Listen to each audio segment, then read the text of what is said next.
1, 2, 3, 4!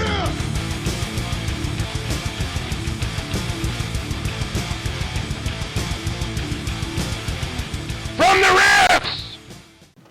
All right, welcome back to From the Rifts, and I'm Big Will Johnson. This is Carmen Belair. Hey. And today we're going to be talking about Vampire Kingdoms. This is the new Vampire Kingdoms. It's basically World Book 1. It's been revised and updated for the to go with Rifts Unlimited. And we're just going to walk you through it. Now, to get the background information in a basic setting, you are given excerpts from letters from a character called Aaron Tarn, in which there are backstories and experiences and almost like the rules for vampire survival given from this person's perspective. Yeah, it's the same Aaron Tarn, who's kind of the one who walks us through most of the Rifts books.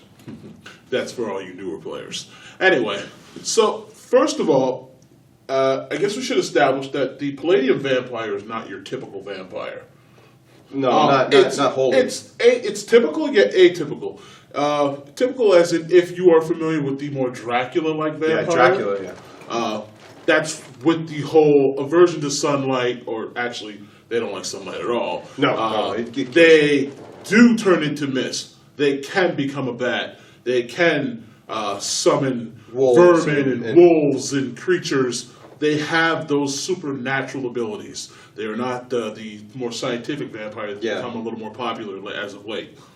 Yeah, they do have all the classic Dracula type powers. So they've got mind control. They've got psionics. They can change into a mist, into a bat, into a wolf. They can summon bats, wolves, rats. They can summon fog. They're invulnerable. They're supernatural strong. I mean, they've got the whole package. So when it comes to a bad guy, I mean, if you're like fighting him in a power armor, he can just walk up, grab the edge of your power armor, and start ripping pieces off it because they're that supernaturally strong. Basically, vampires in Palladium are badass, and they are a big challenge. The other frightening thing is there's a lot of them. Yeah. Essentially, Mexico has been taken over by vampires, but we'll get to that a little later. The other thing we should highlight is they dispel a lot of myths here about vampires. From the Palladium perspective, the vampire is not its own entity. There's no such thing as the romantic vampire who wants to drink wine with you, serenade you, and tell you his life story. No, you're food. Yeah. You're food, you're a means to an end, and if they see you, they will kill you, especially depending on the varying levels of vampires. They're malevolent entities. Yeah. I'll let Carmen highlight that a little more. In the Palladium universe, vampires are the offspring of a vampire intelligence, which is this like supernatural alien thing that lives in another dimension. What it does is when it finds a human host who's willing to become a receptacle for its essence, it sends a chunk of itself to our world. It possesses that person, rips its soul out, replaces it with itself, and that makes a master vampire.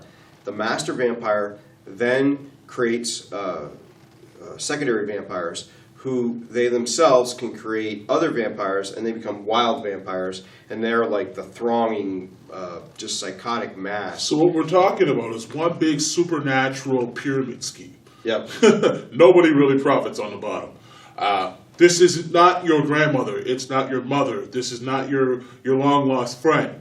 This thing is a beast that has other intentions that really come from the master. Yeah, the idea is that the vampire intelligence wants to get access to our dimension, wants to bring itself physically here so that it can reap all the delights of this world.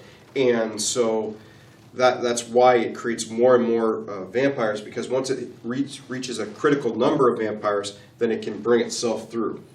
And then they become its shock troops, its army, and eventually they go throughout the Megaverse controlling entire worlds. Now, there's already, in the Vampire Kingdoms, there's already 4 Vampire Intelligence that have breached and came in. And so these 4 Vampire Intelligence are kind of conflicted and clashing with each other. Thus creating, again, an interesting dynamic if you're going to put the human element into the story for GMs. Also, you should mention that the self-image of the vampire by the Palladium mythos. I mean, they do walk among their thralls and the humans servants. as almost like gods. I mean, there is as we mentioned, there's a hierarchy, and that does kind of come into the gameplay mechanic and how things are handled. Yeah, if you meet a wild vampire, you're probably going to be able to gun it down. It's not going to be that challenging.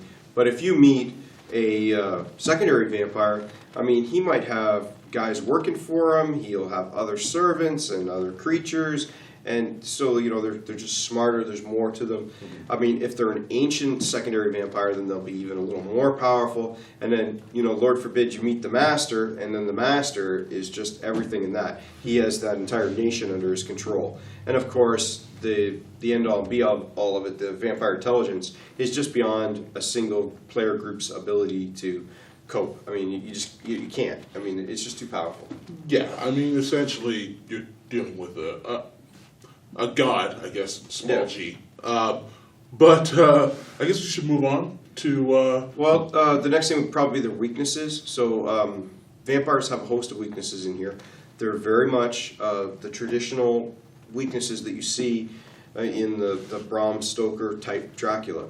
So in here would be magic, psionics. That's kind of unique to a role-playing game.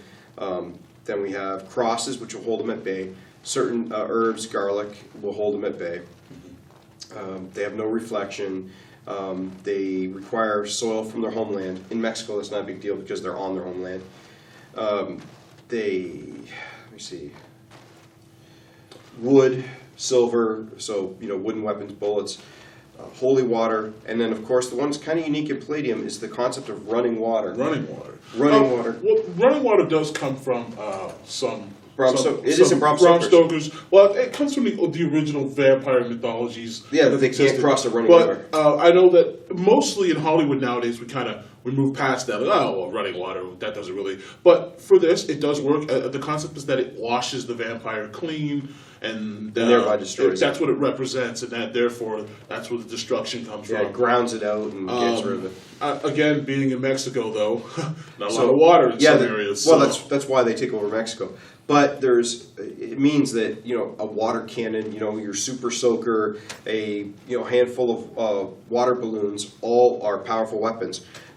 Much less you can have techno wizards who make like water cannons out of techno wizardry that don't require physical water, that just magically creates it, and that kind of. We should also mention that if you're trying to get a visual for these vampires, try to think of somewhere between John Carpenter's Vampires and From Dusk Till Dawn. Nowhere, anywhere, ever will any of these vampires twinkle in sunlight. If they twinkle, it's because they're about to ignite. Yeah. And if they're in sunlight, they're about to burn. Right. So there's no that, and if they do have a high school age girl with them, they're going to eat her later on. Weird sexual tensions going on. Yeah. So we should definitely highlight that for you. Yeah. Guys. The last major weakness is sunlight. So be it magically created or the actual sunlight. So that gives you kind of an idea of what there is. Beyond that, the book goes into a couple of OCCs for vampire hunting and a whole selection of vampire hunting gear. Obviously, because the other books and riffs don't really deal with vampires because they're really kind of isolated to Mexico.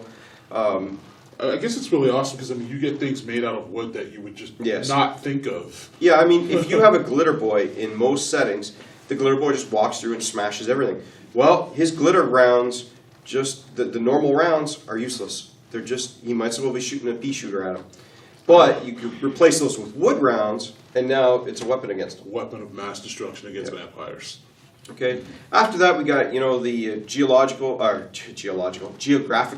description of the area. So the town, so it has Jera Cruz and El Paso statted out, and has a list of how to come up with the rest. Like a sample of what a small town would be. Yep. Then we have all the various monsters and monstrous creatures in the back of the book. It's possible for a vampire to have a chupacabra as a guardian, which I thought was really cool. And that pretty much rounds it out. It's a real good book. I really like the redo of it from the original. Yeah, I have no experience with the original. I'm actually only familiar with this one in particular. So, check it out, get your play on, and remember, if it twinkles, it's going to catch on fire. So I'm Big Will Johnson. Carmen Blair. And we'll see you later. From the rest.